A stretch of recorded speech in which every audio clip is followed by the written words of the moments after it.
दोस्तों, आखिरकार गुरु और रूहानी की सबसे बड़ी योजना कामयाब हो गई। दोनों ने मिलकर गौतम सिंह का ऐसा खेल खत्म किया कि उसे अपने ही किए की सजा मिल गई। लेकिन क्या सच में यह कहानी यहीं खत्म होने वाली है? आइए जानते हैं। जी हाँ दोस्तों, आने वाले एपिसोड में गुरु और रूहानी एक टीम बनकर अपने सबसे बड़े दुश्मन गौतम सिंह और तेजस्वी के खिलाफ मोर्चा खोल देते हैं। दोनों तय कर लेते हैं कि अब हर साजिश का जवाब सबूतों और कानून से दिया जाएगा। अपनी योजना के पहले चरण में गुरु तेजस्वी का भरोसा जीत लेता है। वह उसे यकीन दिलाता है कि अब वह उसी के साथ नई जिंदगी शुरू करना चाहता है। गुरु की बातों पर भरोसा करके तेजस्वी चौधरी कोठी के सभी कानूनी कागजात गुरु के परिवार के नाम करने के लिए तैयार हो जाती है। उसे बिल्कुल भी अंदाजा नहीं होता कि वह खुद गुरु और रूहानी की बनाई हुई चाल में फंस चुकी है।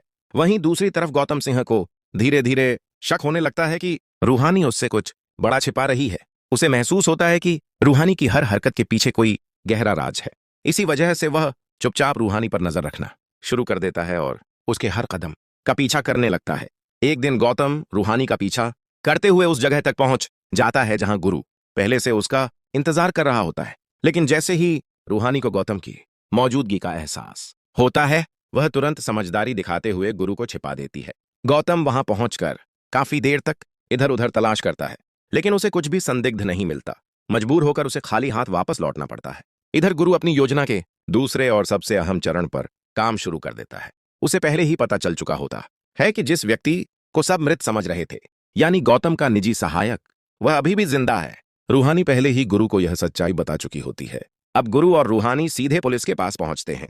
इस बार उनके पास सिर्फ आरोप नहीं, बल्कि पक्के सबूत और चश्मदीद गवाह भी होते हैं। पुलिस तुरंत चौधरी कोठी पहुंचती है। पूरे परिवार के सामने गौतम के निजी सहायक से पूछताछ की जाती है। वह बिना डरे पुलिस के सामने एक एक सच बता देता है। उसकी गवाही सुनकर वहां मौजूद हर व्यक्ति हैरान रह जाता है। सभी सबूत गौतम सिंह के खिलाफ जाते हैं। पुलिस बिना देर किए उसे गिरफ्तार कर लेती है। पहली बार गौतम सिंह के चेहरे से घमंड गायब हो जाता है। उसे समझ आ जाता है कि इस बार वह कानून से नहीं बच पाएगा। गुरु और रूहानी की लंबी लड़ाई आखिरकार जीत में बदल जाती है। चौधरी परिवार भी राहत की सांस लेता है और सभी को लगता है कि अब उनकी जिंदगी में फिर से खुशियां लौट आएंगी। लेकिन कहानी यहीं खत्म नहीं होती। गिरफ्तार होते समय गौतम सिंह रूहानी की तरफ गुस्से से देखता है और कहता है, तुमने मुझे जेल जरूर पहुंचा दिया, लेकिन मैं लौट कर जरूर आऊंगा और उस दिन तुम दोनों की खुशियां हमेशा के लिए छीन लूंगा। गौतम की यह धमकी साफ इशारा करती है कि उसकी नफरत अभी खत्म नहीं हुई है।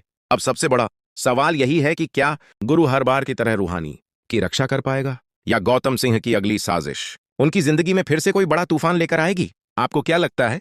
क्या गौतम सच में अपनी बदले की योजना में कामयाब होगा? अपनी राय हमें कमेंट में जरूर बताइए। अगर आपको इश्क जुनूनी की ऐसी ही रोमांचक अपडेट्स सबसे पहले चाहिए, तो वीडियो को लाइक करें और हमारे चैनल को सब्सक्राइब करना बिल्कुल न भूलें।